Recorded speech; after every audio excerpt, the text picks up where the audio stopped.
अध्यक्ष महोदय जी, आपने आज मुझे इस चर्चा में भाग लेने का मौका दिया, इसके लिए मैं आपको धन्यवाद देती हूं। आज जिस विषय पे हम चर्चा कर रहे हैं वह केवल एक विषय नहीं है, भारत की आत्मा का एक हिस्सा है। हमारा राष्ट्रगीत उस भावना का प्रतीक है जिसने सोए हुए, गुलामी में सोए हुए भारत के लोगों को जगाया, जिसने उन्हें हिम्मत दी कि ब्रिटिश साम्राज्य के सामने खड़े होकर वह सत्य और अहिंसा के नैतिक हथियारों के साथ सामना कर पाए। आज ये चर्चा एक भावना के ऊपर है।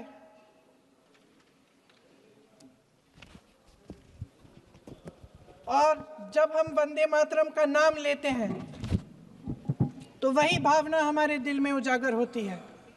जब हम वंदे मातरम का नाम लेते हैं तो हमें उस पूरे इतिहास की याद आती है जो स्वतंत्रता संग्राम का इतिहास था, उसकी पीड़ा, उसका संघर्ष, उसका साहस, उसकी नैतिकता, उसका जो बल था कि ब्रिटिश साम्राज्य उसके सामने झुका। अध्यक्ष महोदय, वंदे मातरम उस आधुनिक राष्ट्रवाद की अभिव्यक्ति है जिसने भारत के लोगों को एक राजनीतिक और नैतिक आकांक्षा से जोड़ा, जिसने भारत के लोगों को एक साझा नियति के उत्तराधिकारी, एक साझा भविष्य के निर्माता के रूप में देखा। लेकिन आज की ये बहस मुझे कुछ अजीब सी लग रही है। जैसे मैंने कहा, ये गीत देश की आत्मा का हिस्सा बन चुका है। 150 सालों से देशवासियों के दिलों में ये गीत बस चुका है। 75 सालों से हमारा देश आजाद है, तो फिर आज इस बहस की क्या आवश्यकता है?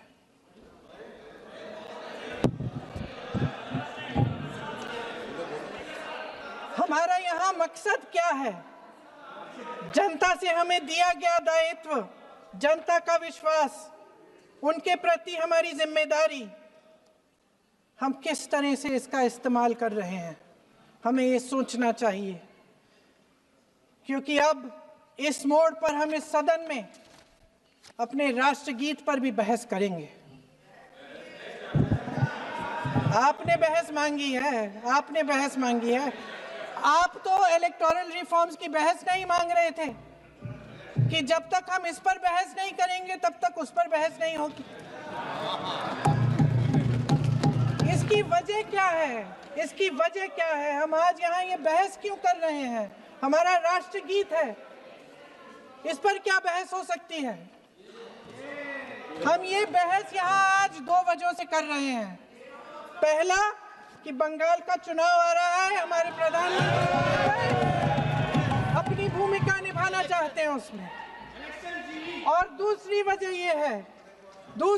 ये है, ये मकसद है, पुरानी मकसद इनकी, अध्यक्ष महोदय, कि जिन्होंने स्वतंत्रता की लड़ाई लड़ी, जिन्होंने देश के लिए बड़ी बड़ी कुर्बानियां दी, उन पर सरकार नए आरोप लादने का मौका चाहती है।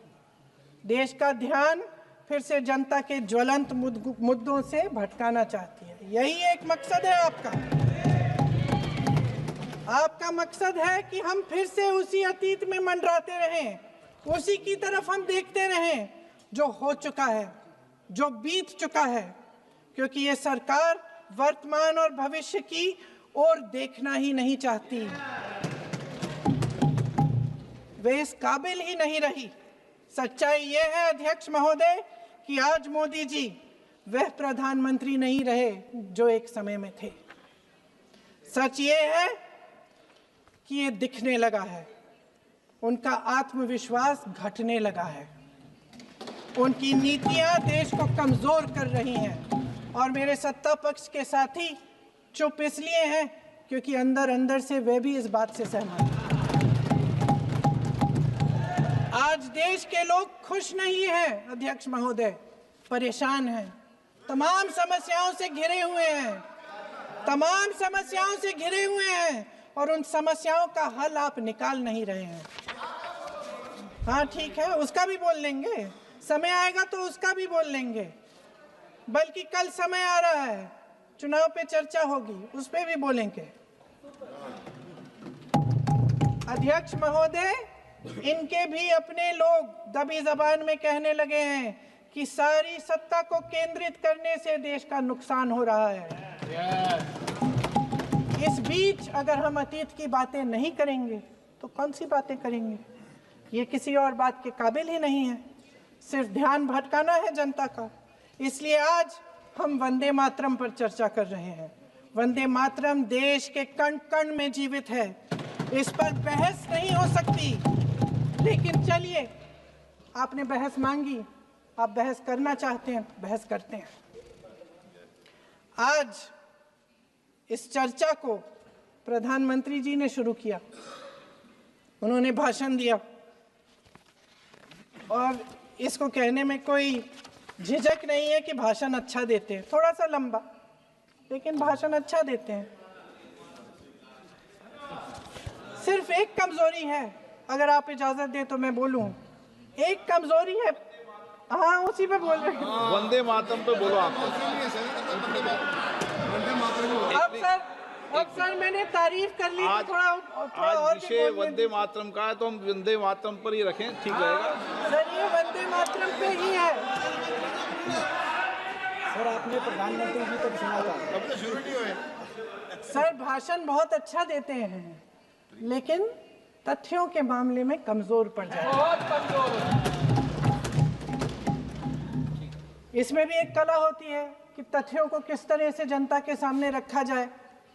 मैं तो नई हूं, जनता की प्रतिनिधि हूं, कलाकार तो नहीं हूं। इसीलिए मैं भी सदन के सामने कुछ तथ्य रखना चाहती हूं, लेकिन सिर्फ तथ्य के रूप में रखना चाहती हूं।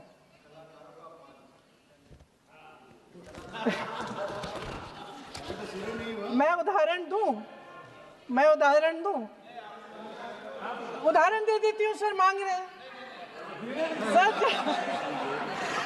सर वंदे मातरम के बारे में, वंदे मातरम की जो सालगिरह पे आपने एक बड़ा कार्यक्रम आयोजित किया था, उसमें प्रधानमंत्री जी ने भाषण दिया। उसमें उन्होंने कहा कि 1896 में पहली बार गुरुदेव रविंद्रनाथ टैगोर ने ये गीत एक अधिवेशन में गाया। उन्होंने ये नहीं बताया कि कौन सा अधिवेशन था, महासभा, हिंदू महासभा का अधिवेशन था, आरएसएस का अधिवेशन था, किस बात से कतरा रहे थे कि ये कांग्रेस का अधिवेशन था। और उदाहरण दूं कि मैं अपना भाषण जारी रखूं?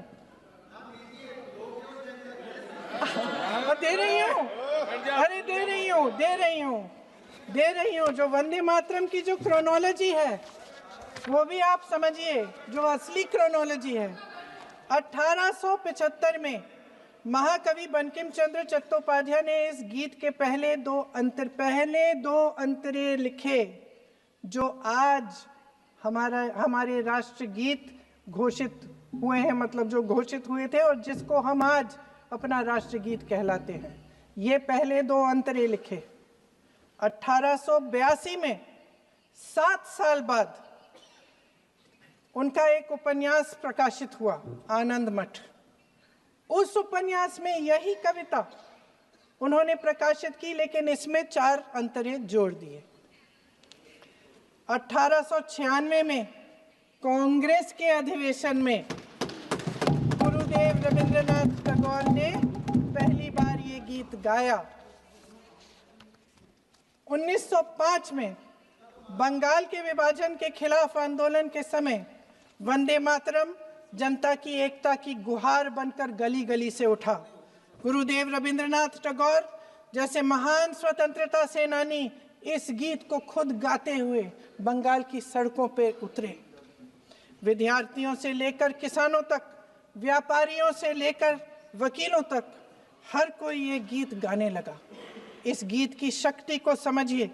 ब्रिटिश साम्राज्य इसको सुनकर कांपता था और हमारे देशवासी इसको सुनकर वे मन बनाते थे, वे हिम्मत बनाते थे कि इस भयंकर साम्राज्य के खिलाफ सत्य और अहिंसा के नैतिक हथियारों को लेकर शहीद होने की तैयारी करते थे। ये गीत मातृभूमि के लिए मर मिटने की भावना को जगाता है। इस गीत की शक्ति ये है, इस गीत का हमारे देश से जुड़ाव ये है। लेकिन 1930 के दशक में हमारे देश में जब सांप्रदायिक राजनीति उभरी, तब ये गीत विवादित होने लगा। 1937 में, अब ये मैं दूसरा उदाहरण देने वाली हूँ क्योंकि प्रधानमंत्री जी ने अपने भाषण में इसका उल्लेख किया और गलत किया, इसीलिए मैं इसके जो सच्चे जो तथ्य हैं वो आपके सामने रख रही हूँ।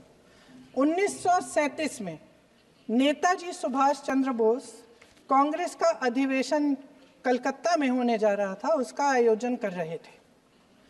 तो जो मोदी जी ने पत्र सुनाया सदन में 20 अक्टूबर का और कहा कि जवाहरलाल नेहरू जी ने नेताजी को ये चिट्ठी लिखी और ये कहा कि इस पर चर्चा होनी चाहिए, उससे पहले 3 दिन पहले नेताजी सुभाष चंद्र बोस ने पंडित जवाहरलाल नेहरू को एक चिट्ठी लिखी थी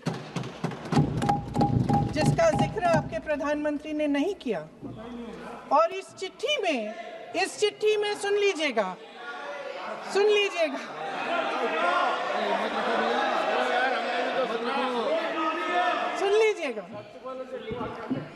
आप नेताजी के लफ्ज नहीं सुनना चाहते?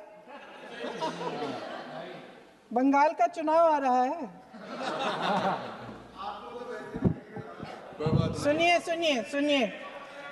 सुनिए। हाँ, कोई बात नहीं, हम तो देश के लिए हैं, हम देश के लिए हैं। आप चुनाव के लिए हैं, हम देश के लिए हैं। हम जितने भी चुनाव हारे, हम यहाँ बैठे रहेंगे और आपसे लड़ते रहेंगे और आपकी विचारधारा से लड़ते रहेंगे। अपने इस देश के लिए, अपनी इस मिट्टी के लिए लड़ते रहेंगे। आप हमें रोक नहीं सकते।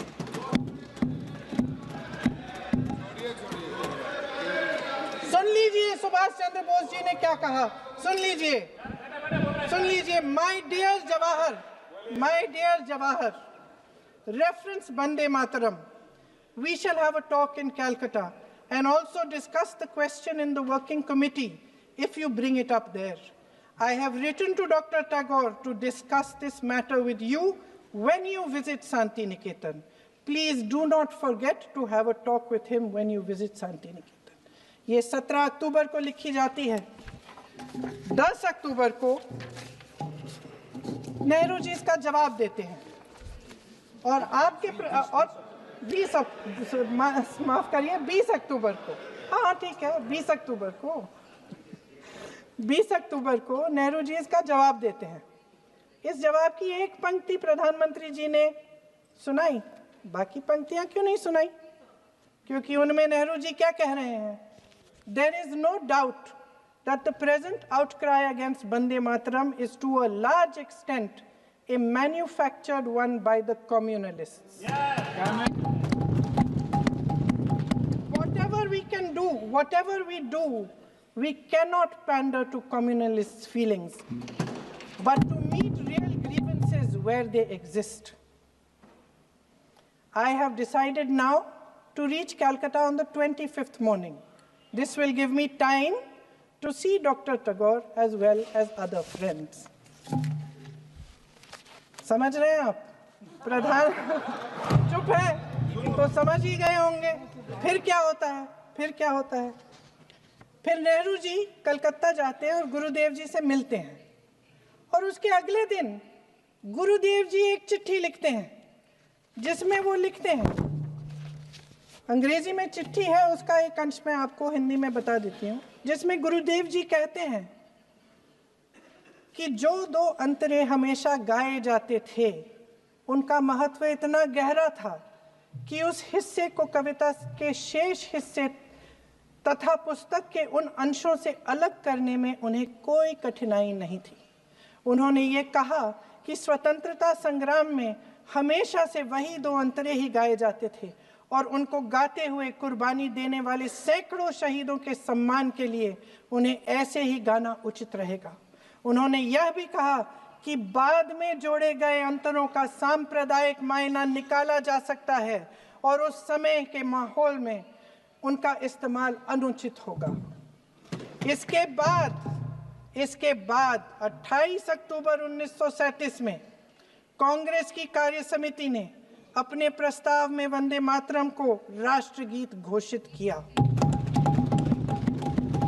उन्हीं दो अंतरों को कार्य समिति की बैठक में महात्मा गांधी जी, नेताजी सुभाष चंद्र बोस, पंडित नेहरू, आचार्य नरेंद्र देव जी, सरदार पटेल जी, गुरुदेव रविंद्रनाथ टैगोर जी सब मौजूद थे। इस प्रस्ताव के ये सभी महापुरुष इस प्रस्ताव से सहमत थे। आगे क्या होता है ये भी सुना लूं। भारत की आजादी के बाद जब इसी गीत के इन्हीं 2 अंतरों को 1950 में डॉक्टर राजेंद्र प्रसाद जी ने संविधान समिति में भारत का राष्ट्रगीत घोषित किया, तब लगभग यही महापुरुष मौजूद थे। इनके साथ साथ BR अम्बेडकर जी भी सभा में थे और इनके साथ साथ मेरे सत्ता पक्ष के साथियों के नेता श्री श्यामा प्रसाद मुखर्जी भी मौजूद थे। वही 2 अंतरे राष्ट्रगीत घोषित किए। किसी ने कोई आपत्ति जारी नहीं की, कोई आपत्ति नहीं जताई। वैसे इन तथ्यों के साथ जुड़ा एक और तथ्य भी है जो मैं यहाँ पे आपके सामने रखना चाहती हूँ। आज हम अपने राष्ट्रगीत पर बहस कर रहे हैं, लेकिन हमारा राष्ट्रगान भी एक कविता का एक अंश ही है, एक लंबी कविता का एक अंश है। और इन दोनों राष्ट्रगीत और राष्ट्रगान के अंश को चुनने में सबसे बड़ी भूमिका गुरुदेव रविंद्रनाथ टैगोर की थी। वंदे मातरम के इस स्वरूप पर सवाल उठाना, जिसे संविधान सभा ने स्वीकार किया, न सिर्फ उन महापुरुषों का अपमान करना है जिन्होंने अपने महान विवेक से ये निर्णय लिया, मगर एक संविधान विरोधी मंशा को भी उजागर करता है। क्या सत्ता पक्ष के हमारे साथी इतने अहंकारी हो गए हैं कि अपने आप को महात्मा गांधी जी से, रविंद्रनाथ टैगोर जी से, राजेंद्र प्रसाद जी से, बाबा साहब अम्बेडकर जी से, मौलाना आजाद जी से, सरदार पटेल जी से, सुभाष चंद्र बोस जी से बड़ा समझने लग गए हैं? मोदी जी का अपने भाषण में ही कहना कि राष्ट्रगीत को एक विभाजनकारी सोच द्वारा काटा गया, उन सब महापुरुषों का अपमान है जिन्होंने अपना पूरा जीवन इस देश की आजादी की लड़ाई में झोंक दिया। वंदे मातरम को विभाजित करने का आरोप लगाकर आप पूरी संविधान सभा पर आरोप लगा रहे हैं, उसके हर एक नेता को दोषी ठहरा रहे हैं। यह हमारी संविधान सभा और हमारे संविधान का खुला वार है। और जहां तक जवाहरलाल नेहरू जी की बात है, जितनी देर हमारे प्रधानमंत्री देश के प्रधानमंत्री रहे हैं, 12 साल हो गए हैं, लगभग उतने ही सालों के लिए जवाहरलाल नेहरू जी जेल में रहे। किस लिए? इस देश की आज़ादी के लिए। उसके बाद 17 साल के लिए प्रधानमंत्री रहे। आप बड़ी आलोचना करते हैं इनकी, लेकिन अगर इन्होंने इसरो नहीं बनाया होता तो आज आपका मंगलयान नहीं होता। अगर DRDO नहीं बनाया होता तो तेजस नहीं बनता। अगर IIT और IIM नहीं बनाए होते तो हम आज IT में आगे नहीं होते। अगर एम्स नहीं बनाया होता तो हम कोरोना की जब बड़ी चुनौती का सामना कैसे करते? हाँ, वही बना कुछ भी। इसका मतलब है इस मुद्दे का जवाब नहीं है आपके पास। अगर इन्होंने BHEL, गेल, सेल, भाखड़ा नंगल ये सब नहीं बनाया होता जो आप सब बेच रहे हैं, तो ये विकसित भारत कैसे बनता? और मत कहिए बाकी। पंडित जवाहरलाल नेहरू इस देश के लिए जिए, सुन लीजिए, बेच लो यार, बाकी भी बेच देंगे। पंडित जवाहरलाल नेहरू इस देश के लिए जिए और देश की सेवा करते करते उन्होंने दम तोड़ा। फिर भी सुन लीजिए, मेरी एक सलाह ले लीजिए, मेरी एक सलाह ले लीजिए। सर मैं आपको आपके माध्यम से सलाह दे रहे हैं, अब छोड़ना नहीं। सर मैं आपके माध्यम से एक सलाह दे देती हूँ। हमारे प्रधानमंत्री महोदय 12 सालों से इस सदन में हैं, मैं मात्र 12 महीनों से हूँ। फिर भी छोटी सी सलाह है। उन्होंने अभी हाल ही में चुनाव था, कुछ महीनों पहले उन्होंने एक सूची निकाली थी कि विपक्षी दलों ने और विपक्ष के नेताओं ने कितने अपमान किए हैं इनके, और उसमें शायद 90-99 ऐसे उन्होंने अपमानों की सूची बनाई थी। तो मैं उनको एक छोटी सलाह देना चाहती हूँ कि नेहरू जी से जितनी भी शिकायतें हैं, जितनी भी गलतियां उन्होंने की आपके जहन में, जितनी भी गालियां देनी है, जितना भी अपमान करना है, उसकी भी एक सूची बना दीजिए। नहीं, बात खत्म नहीं है।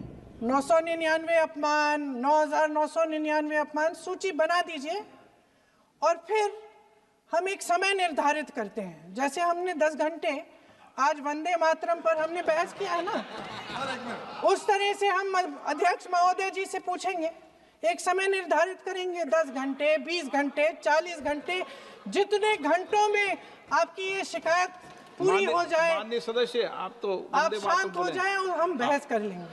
लेकिन इस सदन का कीमती समय, जिसके लिए हमें यहाँ पे जनता ने भेजा है, जैसे हमें जनता की समस्याओं को हल करने के लिए चर्चा करनी चाहिए, इस्तेमाल करना चाहिए, उसको एसी के लिए इस्तेमाल करिए। उसके बाद जैसे अंग्रेजी में कहते हैं ना, जैसे अंग्रेजी में कहते हैं कि once and for all let's close the chapter, close कर लीजिए। देश सुन लेगा क्या क्या शिकायतें हैं, किसने क्या किया, इंदिरा जी ने क्या किया, राजीव जी ने क्या किया, परिवारवाद क्या होता है, नेहरू जी ने कौन सी गलतियां की, सुना लीजिए, फिर खत्म। उसके बाद बेरोजगारी, महंगाई, महिलाओं की समस्याएं, जो पीएमओ में हो रहा है उसकी बातें, उसकी चर्चा, जो बैटिंग ऐप के बारे में हो रहा है पीएमओ के अंदर, आप माननीय सदस्य प्लीज, जो एप्स्टीन फाइलों में बोले आपके मंत्री महोदय के नाम निकल आए हैं, माननीय उसकी चर्चा करेंगे। आप वंदे मातरम में बोले, आप इधर उधर डाइवर्ट मत हो।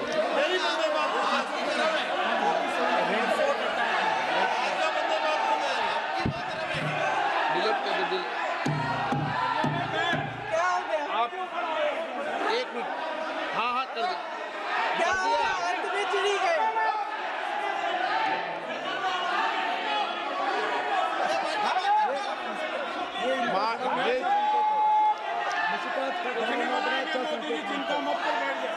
बहुत बढ़िया। माननीय आगे सदस्य, 1 मिनट, माननीय सदस्य, आगे बढ़ो आप महोदय, आगे वंदे बढ़ो। मातरम पर सार्थक चर्चा करें। ठीक सर, इधर उधर सर, बात डाइवर्ट मत यही हो। थी सर, संक्षिप्त में बात यही थी कोई डाइवर्ट नहीं कि होना हम चाहिए अतीत अपन में को। बातें करते रहते हैं। माननीय सदस्य नहीं, आप बिना तथ्यों के कोई बात नहीं करें। आप वंदे मातरम पे बोले उचित रहेगा।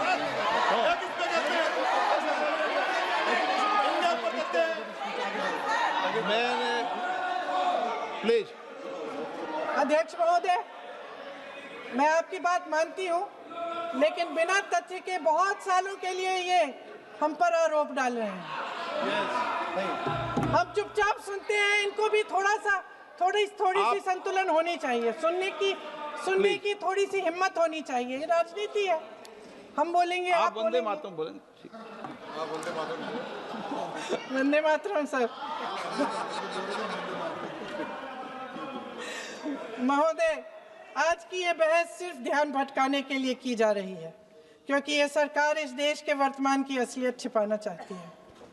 आज देश का युवा कितना परेशान है, कितनी मुश्किल में है, पेपर लीक होते रहते हैं, बेरोजगारी है, महंगाई इतनी बढ़ चुकी है, इसकी चर्चा हम सदन में क्यों नहीं कर रहे हैं?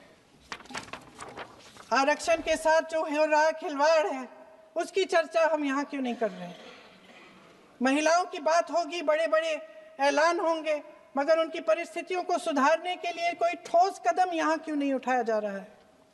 इन्हीं दरवाजों के बाहर खड़े होकर पत्रकार करे थे। आपने कहा कि आरोप मत लगाइए बगैर तथ्य के, तो मैं बोलूं कि नहीं बोलूं? नहीं, बिल्कुल नहीं। नो, आप उधर की बात मत बोलो। आप जल्दी से बोल लेते हो, फिर आप सदन में बंद जो कर कुछ देना। भी बोले हैं वो तथ्यों से बोले। आपको हर चीज ऑथेंटिक करनी पड़ेगी, इसलिए आप तथ्यों से बोले। तत्ते पे लगाए। अच्छा सर, बड़े बड़े शहरों में प्रदूषण है, लेकिन हम इस सदन में बैठकर सिर्फ छोटी छोटी बातें करेंगे। जी, जो अतीत की बातें हैं ना, जो बार बार आप चाहते हैं कि हम पीछे देखें, लेकिन हम आगे भविष्य की बात, वर्तमान की बात, जो असली समस्याएं हैं उनकी बात न करें, ये छोटी बात होती है। आप में हिम्मत है तो भविष्य की बात करिए, हिम्मत है तो बात करिए कि बेरोजगारी क्यों है, कि पेपर लीक क्यों होते हैं। आप चेयर को एड्रेस करें। आपको अच्छा, खत्म कर लेती हूँ, चेयर के एड्रेस करो आप। अध्यक्ष महोदय जी, सच्चाई ये है कि इनका शासन दमन का शासन है। इनकी राजनीति दिखावे की राजनीति है, इवेंट मैनेजमेंट की राजनीति है, चुनाव से चुनाव तक राजनीति है, तरह तरह के ध्यान भटकाने वाले मुद्दों की राजनीति है। वंदे मातरम इस देश की उन्हीं उम्मीदों की गुहार है जिन्हें आपका शासन हर रोज ठुकरा रहा है। आज भी सरहद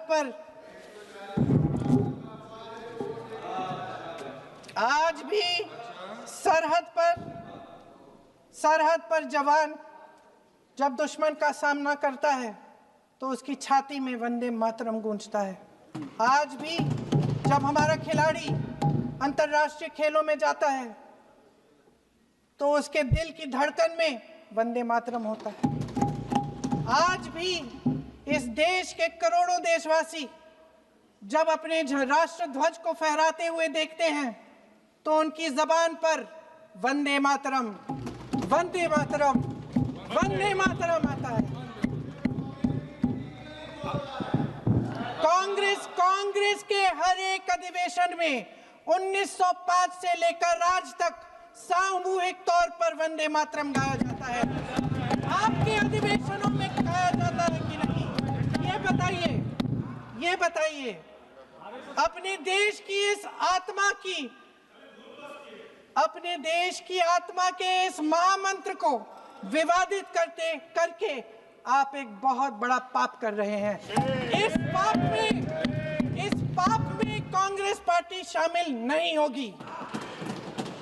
ये राष्ट्रगीत वंदे मातरम हमेशा से हमें प्यारा है, हमेशा से हमारे लिए पवित्र रहा है और हमेशा के लिए हमारे लिए पवित्र रहेगा। धन्यवाद।